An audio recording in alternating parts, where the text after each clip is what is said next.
Hello everyone, இன்றைக்கி நம்ம செய்ய போகிறது ராகி லட்டு. இது ரொம்பவே ஹெல்த்தியான ஈஸியான ஸ்நாக்ஸ். இது குழந்தைங்களுக்கு செஞ்சு கொடுத்தா குழந்தைங்களும் வந்துட்டு நல்லா விரும்பி சாப்பிடுவாங்க. வாங்க எப்படி செய்யலான்னு பார்க்கலாம். ஒரு பேனில் 1.5 கப் அளவுக்கு ராகி மாவு எடுத்துக்கோங்க. நீங்கள் எந்த அளவு உங்கள் வீட்டில் இருக்கோ அந்த அளவுக்கு நீங்கள் எடுத்துக்கிட்டால் போதும். அதை வந்துட்டு ஒரு 5 நிமிஷத்துக்கு கைவிடாமல் மீடியம் ஃப்ளேமில் வச்சுட்டு அடி பிடிக்காமல் நல்லா வறுத்து விட்டுட்டே இருங்க. நம்ம வறுக்கும் போது அதோட ஸ்மெல்லு வந்துட்டு நல்லாவே நமக்கு வந்துட்டு வரணும், அந்த அளவுக்கு நம்ம வறுக்கணும். இப்போ இந்த ராகி மாவில் நான் ஒரு டேபிள் ஸ்பூன் அளவுக்கு நெய் சேர்த்துக்கிறேன். நெய் சேர்த்தாச்சு அப்படின்னா ரொம்பவே நல்ல ஒரு ஃப்ளேவராகவும் இருக்கும், டேஸ்ட்டாகவும் இருக்கும். இதை ஒரு 5 நிமிஷத்துக்கு பாருங்கள், வறுத்து எடுத்தாச்சு. இந்த மாதிரி தான் லைட்டாக கலர் சேஞ்ச் ஆகிட்டு நமக்கு கிடைக்கும். அதே நேரத்தில் நல்ல ஒரு வாசமும் இதிலேருந்து வரும். இப்படி வறுத்து எடுத்ததுக்கப்புறம் இதே பாத்திரத்தில் வச்சோம் அப்படின்னா அடி பிடிச்சிரும். அதனால இதை வந்துட்டு ஒரு சின்ன பாத்திரத்தில் போட்டு மூடி வச்சுருங்க. அதோட சூட்டில் இருந்தால் தான் நமக்கு வந்துட்டு பிணையும் போது நல்லாயிருக்கும். சூடு வந்துட்டு ஆறிடுச்சு அப்படின்னா பிணையும் போது நல்லா வராது.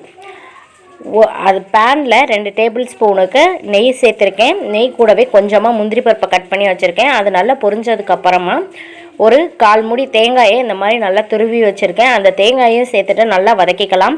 நம்ம தேங்காய் நல்லா வதக்காமல் விட்டாச்சு அப்படின்னா லட்டு செஞ்சுட்டு ஒரு 2 நாள் தான் நம்ம வச்சு சாப்பிட முடியும். இந்த மாதிரி நல்லா வதக்கிட்டு நம்ம சேர்த்தாச்சு அப்படின்னா ஒரு வாரம் கூட இதை வந்துட்டு நம்ம வச்சு சாப்பிட்டுக்கலாம்.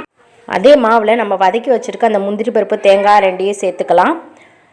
இப்போ 1.5 கப் மாவுக்கு 1 கப் அளவுக்கு வெல்லம் வந்துட்டு கரெக்டாக இருக்கும். அந்த வெல்லத்தில் லைட்டாக கொஞ்சமாக நீங்கள் வந்துட்டு தண்ணி ஊற்றினாலே போதும்.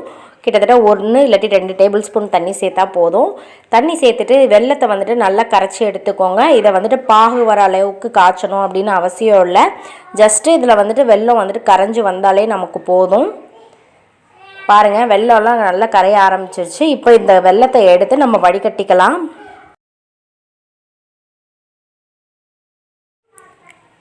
வெல்லத்தை இப்போ நம்ம எடுத்து வடிகட்டிக்கலாம். வெல்லத்தை வடிகட்டி சேர்த்தாச்சு அப்படின்னா அதில் இருக்க தூசி மண்ணெல்லாம் வந்துட்டு வராது. அதனால் எப்போதுமே வெல்லத்தை இந்த மாதிரி வடிகட்டி எடுத்துக்கணும். பாருங்கள், இப்போ வடிகட்டிட்டு நமக்கு வெல்லம் வந்துட்டு இப்போ ரெடி ஆயிடுச்சு.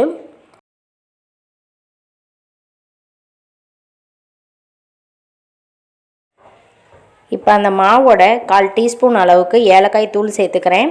ஏலக்காய் தூள் சேர்த்துட்டு நல்லா ஒரு டைம் வந்துட்டு எல்லாத்தையும் மிக்ஸ் பண்ணி வச்சிடலாம். இனிமேல் நீங்கள் வந்துட்டு கொஞ்சம் பெரிய பாத்திரத்துக்கு மாற்றிக்கோங்க. அப்போ தான் நமக்கு உருண்டை பிடிக்க வந்துட்டு வசதியாக இருக்கும். மாவு வந்துட்டு லைட்டாக சூடாக இருக்கணும்.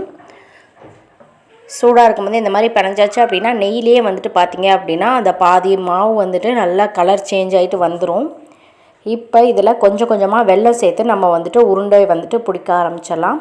நான் ஃபஸ்ட்டு கொஞ்சமாக உருண்டை சேர்த்துட்டு நல்லா மிக்ஸ் பண்ணிக்கிறேன். சூடாக இருக்கும்.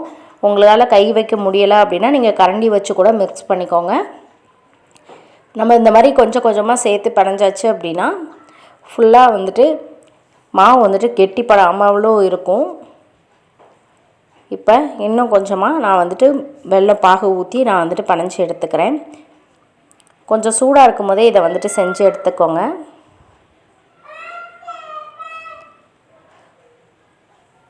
பாருங்கள், இப்போ நான் வந்துட்டு ஊற்றின அளவுக்கு பாதி அளவுக்கு வந்துட்டு வெல்லம் ஊற்றி வச்சுருக்கேன். இது வந்துட்டு இப்போ கரெக்டாக இருக்கும் நமக்கு வந்துட்டு உருண்டை பிடிக்கிறதுக்கு. நீங்கள் வந்துட்டு ஒரே டயத்தில் வந்துட்டு ஃபுல்லாக எல்லா வெல்லத்தையும் சேர்த்துறாதீங்க. நீங்கள் இந்த மாதிரி மாவு போட்டு வச்சு கொஞ்ச நேரத்துலேயே பார்த்தீங்க உருண்டை பிடிக்கிறதுக்குள்ளே பார்த்தீங்க அப்படின்னா இந்த மாவு வந்துட்டு ட்ரை ஆக ஆரம்பிச்சிடும். அதனால நம்ம வந்துட்டு கொஞ்சம் கொஞ்சமாக வந்துட்டு வெள்ளைப்பாகு சேர்த்து வந்துட்டு நம்ம உருண்டை பிடிச்சி எடுத்துக்கலாம். அவ்வளோதான். பாருங்கள், நம்ம நல்லா பிணைஞ்சி எடுத்தாச்சு. இப்போ இதை வந்துட்டு சின்ன சின்னதாக உருண்டை பிடிச்சி எடுத்துக்கோங்க. நல்லா பிடிக்க வருது பாருங்கள். நீங்கள் பாகு வந்துட்டு கொஞ்சம் ஜாஸ்தி நேரம் கொதிக்க விட்டுட்டீங்க அப்படின்னா வந்துட்டு உருண்டை வந்துட்டு கெட்டியாகிடும். நீங்கள் அந்த மாதிரி விடக்கூடாது. பாகு வெல்லம் கரைஞ்சோன்னே எடுத்தோம் அப்படின்னா தான் இந்த மாதிரி நமக்கு சாஃப்டான உருண்டை வந்துட்டு கிடைக்கும். பாருங்கள், உருட்டி வச்சாச்சு. இப்போ நான் பாதி அளவுக்கு மாவில் உருண்டை பிடிச்சி வச்சுட்டேன். மிச்சம் இருக்கிற மாவு பார்த்தீங்க அப்படின்னா ட்ரை ஆக ஆரம்பிச்சிருச்சு. அதனால நான் மிச்சம் இருக்கிற வெல்லத்தையும் சேர்த்து நான் வந்துட்டு இதை பிணைஞ்சு எடுத்துக்கிறேன். நம்ம வந்துட்டு இந்த மாவு கூட வந்துட்டு பாதாம், முந்திரி, பிஸ்தா, நிலக்கடலை, அப்புறம் பேரிச்சம்பழம் இந்த மாதிரி எல்லாமே சேர்த்து பண்ணலாம். இது வந்துட்டு ரொம்பவே ஹெல்த்தியான உருண்டை. இந்த மாதிரி குழந்தைங்க இல்லை பெரியவங்கன்னு எல்லாருமே இதை வந்துட்டு சாப்பிட்லாம். வெள்ளை பாகு மட்டும் நீங்கள் கரைஞ்சதுமே எடுத்தாச்சு அப்படின்னா ரொம்பவே சாஃப்டாக இருக்கும். நீங்கள் ரொம்ப நேரம் விட்டுட்டீங்க அப்படின்னா கல் மாதிரி ஆகிடும். நான் மிச்சம் இருக்கிற மாவையும் இந்த மாதிரி உருட்டி ரெடி பண்ணிக்கிறேன். பாருங்கள், நமக்கு இப்போ எல்லா உருண்டையுமே ரெடி ஆகிடுச்சு. நான் செஞ்சது உங்களுக்கு பிடிச்சிருந்தது அப்படின்னா என்னோடய சேனலை சப்ஸ்கிரைப் பண்ணுங்கள், லைக் பண்ணுங்கள், ஷேர் பண்ணுங்கள். மறக்காமல் பக்கத்தில் இருக்க பெல் ஐக்கானையும் கிளிக் பண்ணுங்கள். தேங்க்யூ.